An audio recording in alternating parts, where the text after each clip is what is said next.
At Thanksgiving, my mom mocked me. You still driving that old truck? My parents and brother laughed, but what they didn't know was that I owned 15 trucks and ran my own company. So I paid cash for a mansion and exposed my brother's six-figure debt. Now they're begging.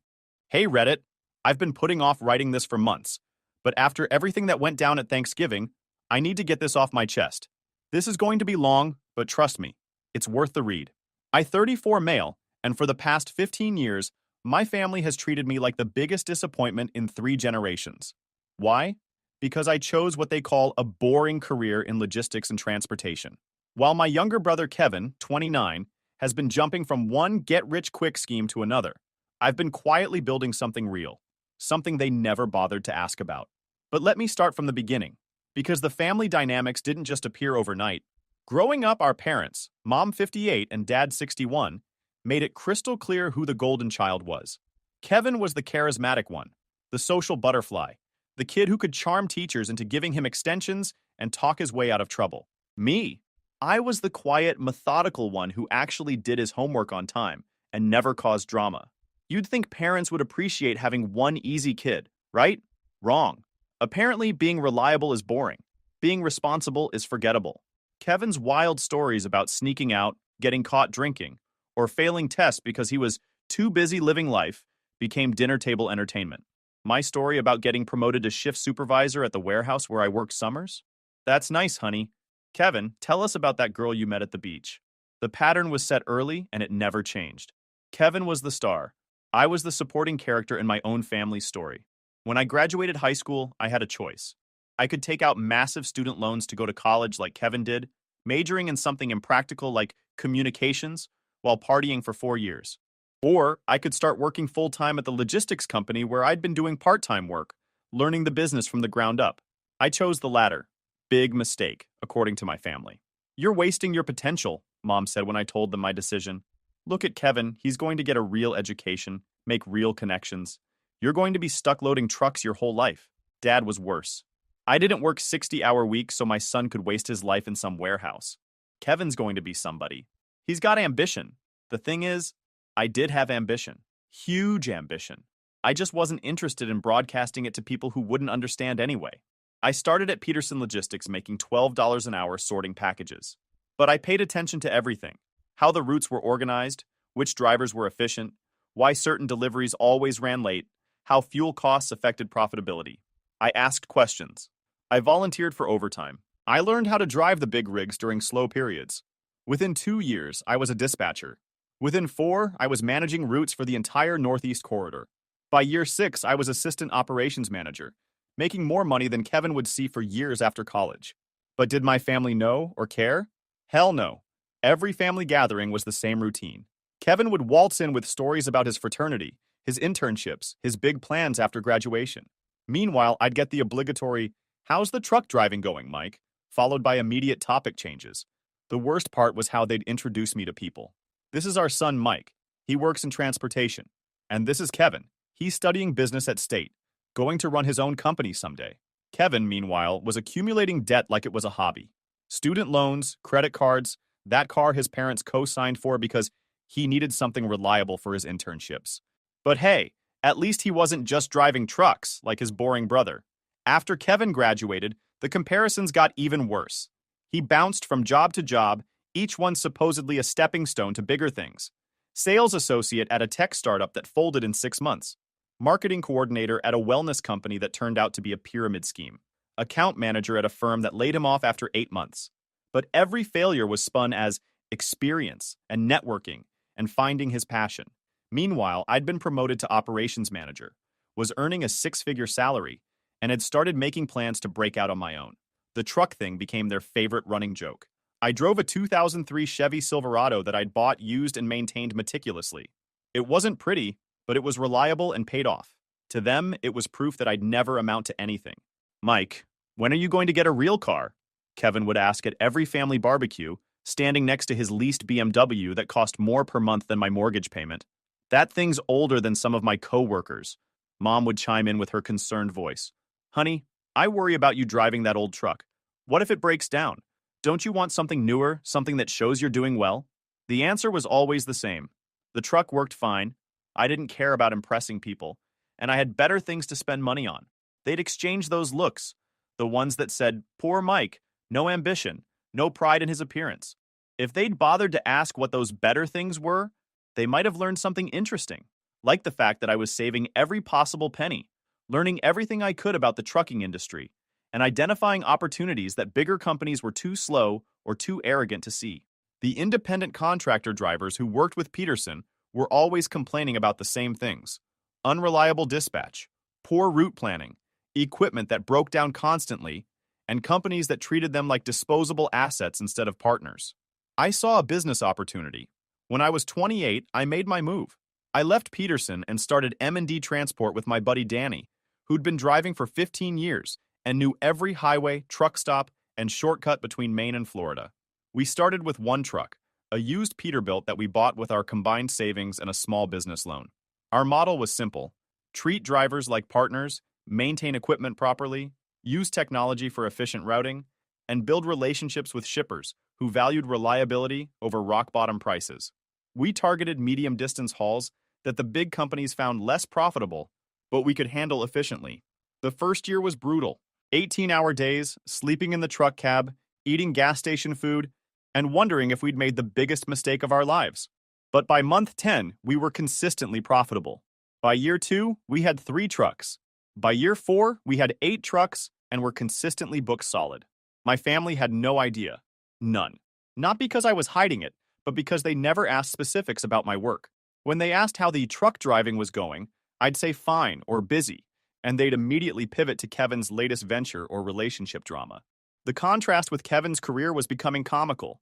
While I was building a legitimate business with real assets and steady growth, he was chasing trends and get-rich-quick schemes. First, it was cryptocurrency day trading.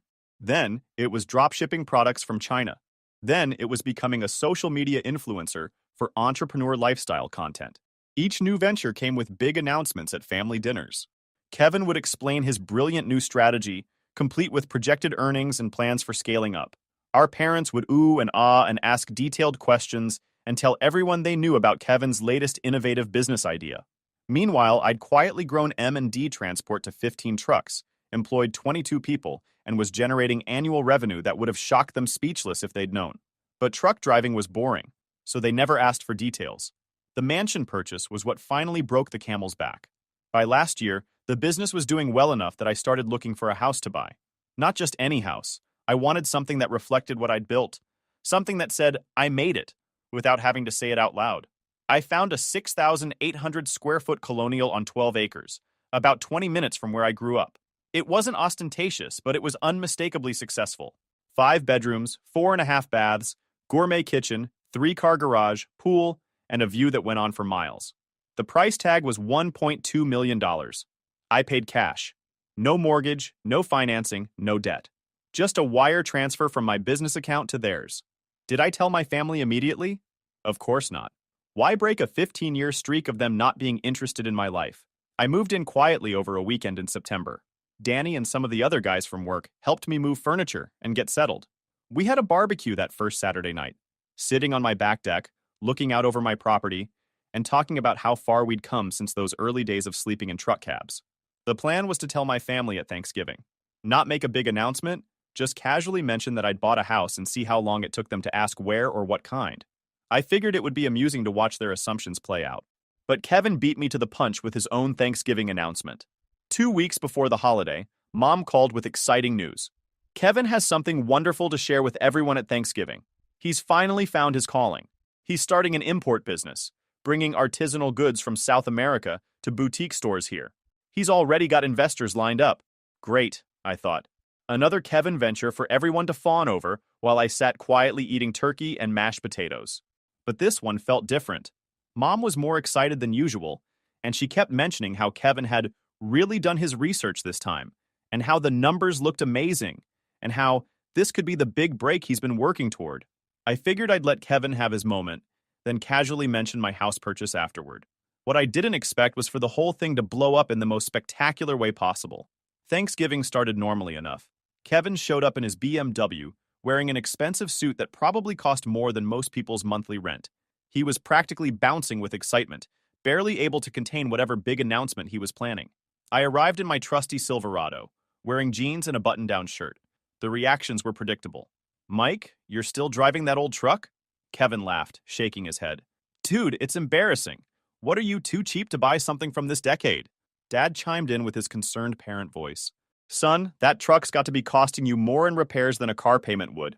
Wouldn't it make sense to get something reliable? It is reliable, I said, same as always. Runs fine, gets me where I need to go. They exchanged those familiar looks. Poor Mike, no pride, no ambition, driving around in that old beater like he's still 25. During dinner, Kevin couldn't wait any longer. He practically vibrated with excitement as he cleared his throat for his big announcement. Everyone, I have incredible news. I found my calling, my big break, the business opportunity I've been waiting for. He paused dramatically. I'm launching Artisan Imports, specializing in handcrafted goods from South American artisans. Think pottery, textiles, jewelry, all authentic, all unique, all targeted at high-end boutique stores. The table erupted in excitement. Mom started crying happy tears.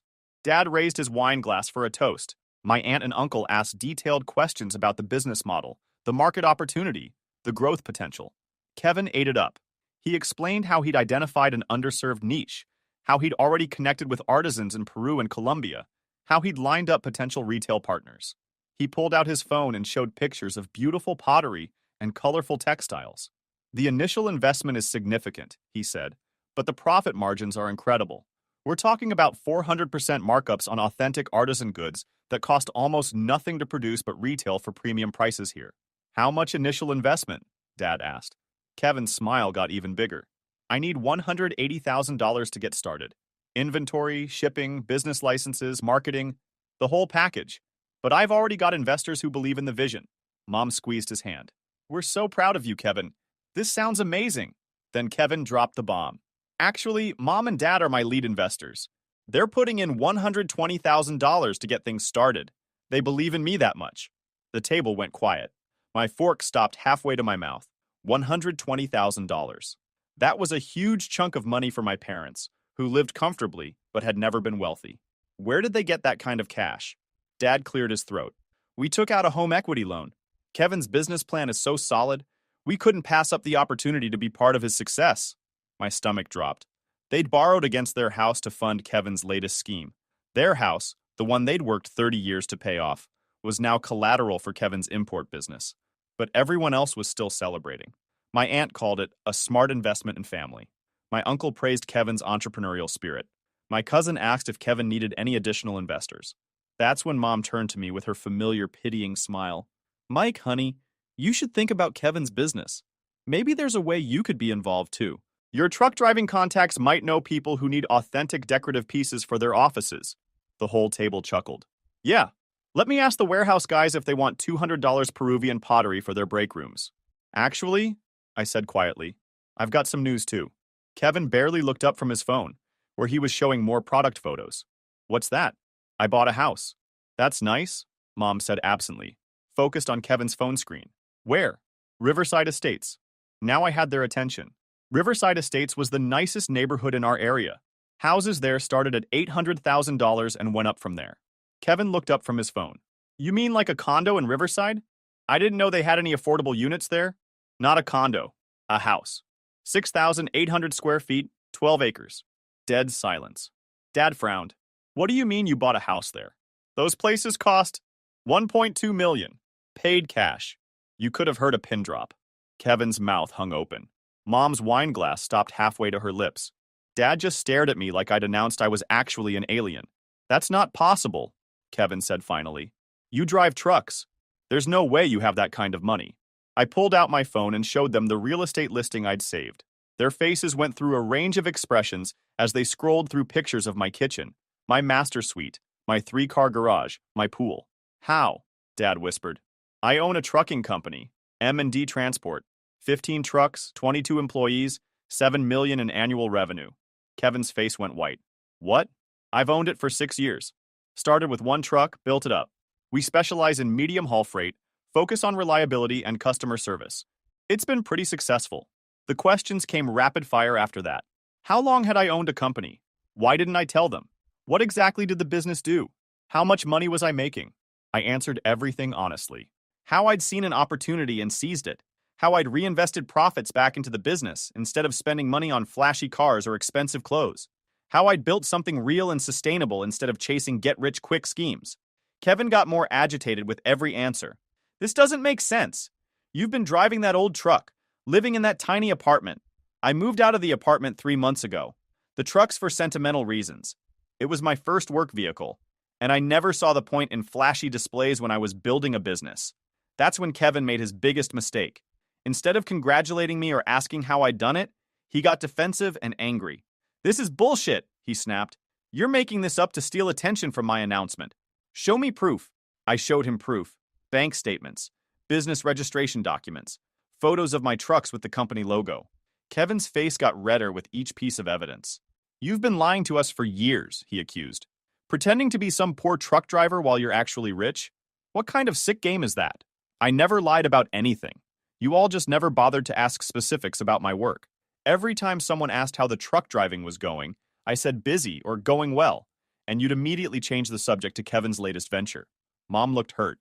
"But honey, why didn't you tell us?" "Tell you what? That I owned a business. I tried to talk about work at family dinners for years. Remember when I mentioned expanding operations? You said, 'That's nice, Kevin. Tell us about your internship.' Remember when I talked about hiring more drivers?" Dad changed the subject to ask Kevin about his grades. The room was getting tense. My uncle tried to lighten the mood by asking about the house, but Kevin wasn't done. "This is typical Mike," he said bitterly. "Always has to one-up everyone. Can't stand that I finally found something big, so he has to make up some fantasy about being successful." That pushed me over the edge. "Make up? Kevin, you want to talk about financial reality? Let's talk about it." I pulled out my phone and opened the business credit monitoring app I used to check on potential clients and partners. "What's your social security number, Kevin?" "Why?" "Let's see how financially successful you really are." Kevin went pale. "That's private."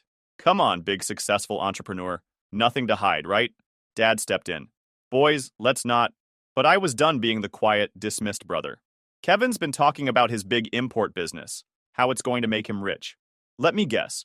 You've never actually run a business before, have you? Never had employees, never had to make payroll, never had to manage cash flow?" Kevin's silence was answer enough. I continued. "And this $180,000 you need. That's not just for inventory, is it? That's to pay off your existing debt so you can start fresh." More silence. "How much debt are you in, Kevin? Credit cards, student loans, car lease, all of it." Kevin stood up abruptly. "I don't have to listen to this. But I was just getting started. Because I'm guessing it's significant. The BMW lease, the expensive apartment, the designer clothes, the lifestyle you can't actually afford. What's the total? 60,000? 80? Kevin's face was red with rage and embarrassment. "Shut up, Mike!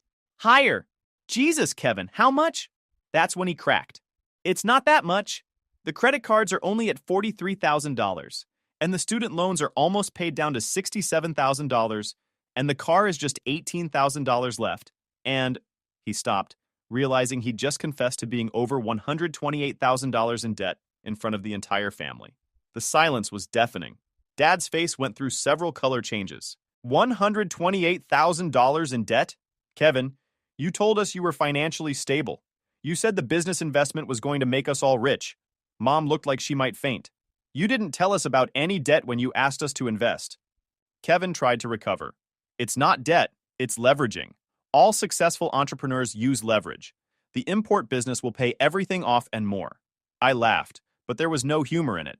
"Kevin, do you know what happens to most import businesses in their first year? Do you know anything about international trade regulations, customs procedures, currency exchange risks, or seasonal demand fluctuations?" He didn't answer. "Have you actually talked to any retailers about carrying your products? Do you have signed agreements, purchase orders, anything concrete?" Still nothing. "Because from where I sit, this looks like another one of your schemes. Except this time, you've convinced our parents to risk their house on it." Dad stood up slowly. "Kevin, is that true? Is this another get-rich-quick idea?" Kevin's voice got smaller. "I've done research. I've looked at market opportunities. The profit margins are real." "Have you ever imported anything before?" I pressed.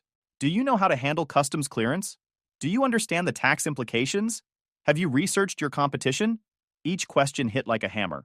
Kevin's confident entrepreneur facade crumbled piece by piece. Finally, he exploded. "Not everyone can be perfect like you, Mike.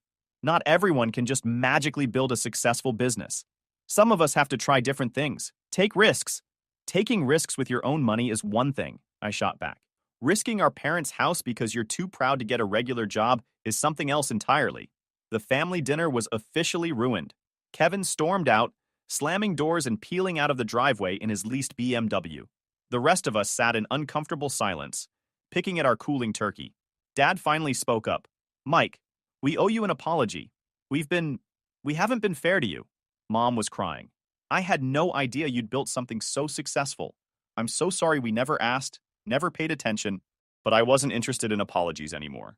I was interested in protecting my parents from financial disaster.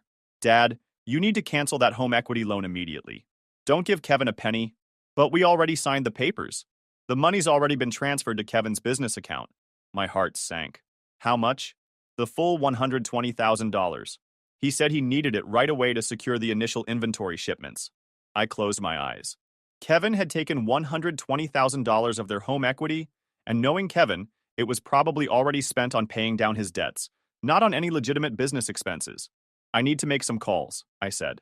Over the next 3 days, I did more research into Kevin's artisan imports business than he'd apparently done himself. What I found was exactly what I expected. No business license, no registered company, no signed agreements with South American suppliers, no contracts with U.S. retailers. Just a fancy business plan he'd probably copied from a template online. The $120,000 was gone, spent on exactly what I'd suspected. He'd used $78,000 to pay off his credit cards and make a big dent in his student loans. Another $25,000 went to paying off his car lease early, so he could buy it outright. The remaining $17,000 had been spent on what he called business development, which appeared to be a trip to Peru to take photos of pottery for his fake business presentation. When I presented this information to my parents, Dad literally aged 10 years in front of me. Mom started making calls to their bank, their lawyer, anyone who might be able to help them get their money back. But the money was gone. Kevin had spent it, and there was no legitimate business to show for it. Worse, the home equity loan meant they now had a monthly payment of almost $800, and they were both retired on fixed incomes. That's when the begging started. First, it was Mom calling, crying about how they might lose the house, how they'd trusted Kevin and now they didn't know what to do, how they were too old to start over financially. Then it was Dad, taking a different approach, talking about family responsibility, how successful family members should help struggling ones, how I had more money than I could ever spend, and they just needed help getting back on their feet. Kevin stayed away for 2 weeks, then started sending text messages, first apologizing, then explaining, then justifying, then begging. He'd learned about my business, about my house, about my actual financial situation, and suddenly I was his potential savior. The texts started reasonable. I'm sorry I doubted you. I had no idea you'd built something so successful. I'm proud of you. Then moved to explanatory. The import business is still viable. I just need more time to develop the supplier relationships. The Peru trip was research, not vacation. Then got desperate. Mike, I know I messed up, but I can fix this. If you loan me just $50,000, I can make the import business work and pay back Mom and Dad. And finally became pathetic. Please don't let Mom and Dad lose their house because of my mistakes. You're the only one who can help them now. I ignored all of it. Instead, I hired a forensic accountant to trace exactly where the $120,000 had gone. I wanted documentation of every dollar before deciding how to handle the situation. The results were damning. Not only had Kevin spent the money exactly as I'd suspected, but he'd also been lying about his financial situation for years. The $128,000 in debt he'd admitted to at Thanksgiving was actually over $180,000 when you included debts to friends, family, and some questionable payday loan companies. Armed with this information, I made a decision. I called a family meeting at my new house. I wanted them to see what actual success looked like, what building something real over time could accomplish. They arrived on a cold December Sunday, looking small and overwhelmed as they walked through my front door. Mom gasped at the foyer, the grand staircase, the view through the floor-to-ceiling windows. Dad just looked around in quiet amazement. Kevin came too, tail between his legs, humble for maybe the first time in his adult life. I laid out everything on my dining room table. Bank records showing Kevin's spending. Business registration documents showing there was no artisan imports company. Credit reports showing the full extent of his debts. Here's the situation, I said. Kevin took your $120,000 and spent it paying off his own debts, not starting any business. He owes over $180,000 total when you include everything. There is no import business, no South American suppliers, no retail partnerships. Mom started crying again.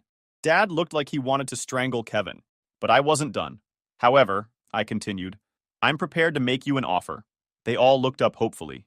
Kevin will sign over power of attorney to me for all his financial affairs.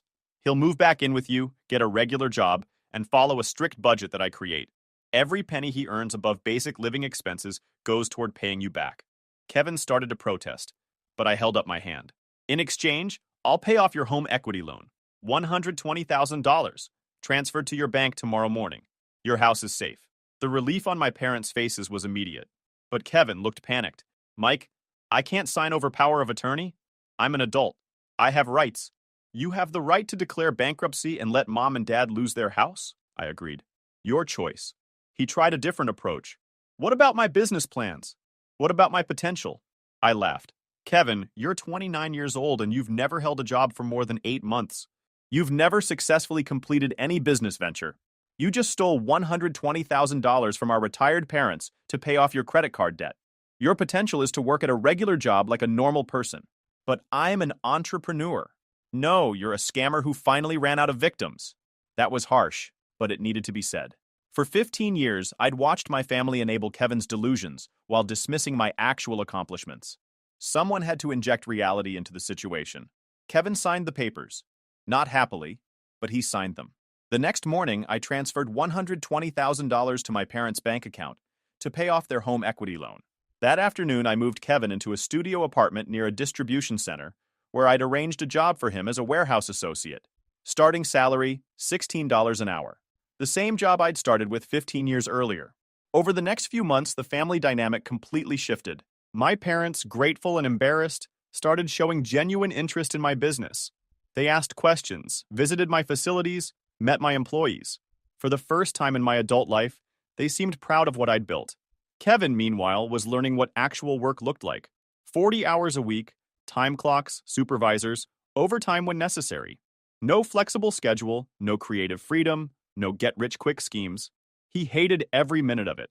But he was paying off his debt, $400 per week after basic living expenses. At that rate, he'd pay back the $120,000 in about 6 years, plus interest. The best part was watching him realize what I'd known all along.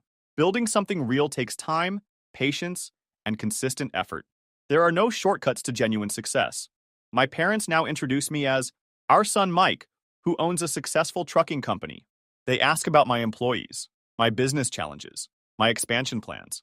They're genuinely interested in my life for the first time since I was 12 years old. Kevin still sends me occasional texts about business opportunities and investment ideas. I ignore them all. He's got 6 years of warehouse work ahead of him, and maybe by the end of it, he'll understand the difference between actual entrepreneurship and fantasy. Update 1. Kevin lasted exactly 4 months at the warehouse job before quitting, because manual labor is beneath him. He's now working at a call center and complaining that the customers are rude. Some people never learn. Update 2. Since a few people asked for more details about how things played out with Kevin, here's the full story of his spectacular failure to adult properly. Those first 4 months at the warehouse were entertaining. I'd set up the job through a contact of mine who manages the distribution center, so I got regular updates on Kevin's performance. Week 1, Kevin showed up in business casual clothes like he was heading to a corporate meeting. Had to be told multiple times that khakis and button-downs weren't appropriate for loading trucks.